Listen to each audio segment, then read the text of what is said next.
Welcome to this Human Error News Network special report. On March 23, 2026, a routine landing at New York's LaGuardia Airport ended in a horrific tragedy. And while the initial reports pointed to a pretty simple cause, as you're about to see, the real story is so much more complicated.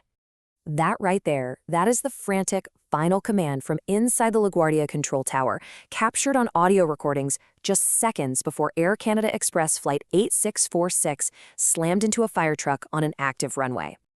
And this was the immediate, raw, human reaction from inside that same tower.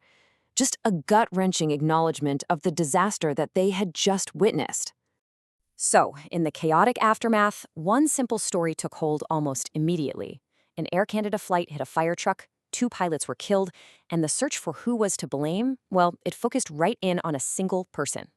That story was built on this one foundation, the controller's own words, caught on tape just moments after the crash. And for a lot of people, that was it. Case closed. It was textbook human error. The cause had been found.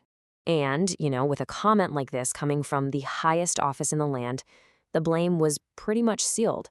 The story was simple. One person made a mistake, and a tragedy happened. End of story. But is it ever really that simple? And this gets us right to the problem with blame. See, when we investigate a failure, pointing the finger at someone is easy. It's satisfying. But learning is hard. And in a system as complex as modern aviation, just stopping at the first mistake is a huge missed opportunity to prevent the next one. This is the exact question that drives safety investigators. They know that the entire system is designed with layer after layer of defense, specifically to stop a single error from becoming a catastrophe. So if a crash like this still happens, it means that more than one of those defenses must have failed. And this right here perfectly illustrates the core idea. You see, real safety experts, they don't see human error as the answer. They see it as a symptom. It's a big, red, flashing arrow that tells them where to start digging to find the deeper, hidden problems in the system itself.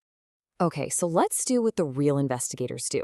Let's peel back the layers and look at the collision of factors, all the different things that had to line up just perfectly for this tragedy to happen. This timeline shows you just how incredibly fast everything went wrong. So at T-minus 30 seconds, the controller is already distracted, dealing with another plane that's reporting a smoke odor. That's a potential emergency. Just 15 seconds after that, the fire truck calls in asking to cross the runway, and the controller gives the okay. But with his attention split, he doesn't register that Air Canada 8646 is on its final approach to that exact same runway. The entire window from the moment he gave permission to the moment of impact was less than 20 seconds. Now, that divided attention was made so much worse by a critical communication issue. The airplane was talking on the tower frequency, but the fire truck was on the ground frequency. The same controller had to manage both, essentially juggling 2 completely separate conversations at the same time. This practice, it's called combining positions, and it's a direct result of staff shortages, and it just dramatically increases the mental workload. And this is exactly why the National Transportation Safety Board, the NTSB, exists. They don't just stop at who. Their entire job is to ask why. Why was the controller distracted in the first place? Why were his roles combined? And why didn't any of the other safety nets catch this deadly error? And once you start asking those why questions, you uncover a much, much bigger story. This tragedy wasn't just about one controller on one bad night. It was about an entire system operating under immense, chronic stress. So what's this number, 3,000? Well, according to the experts cited in the official reports, that's the nationwide shortage of air traffic controllers in the U.S. at the time. A 3,000-person gap in a profession that has absolutely zero margin for error.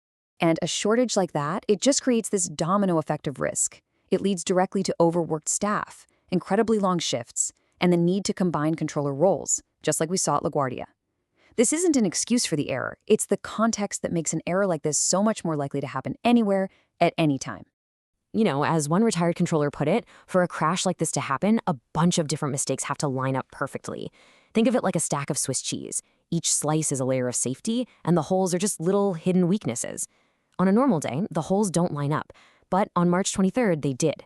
The holes, a distracted controller, a communication breakdown, staff shortages, they all lined up, and it created a straight path to disaster.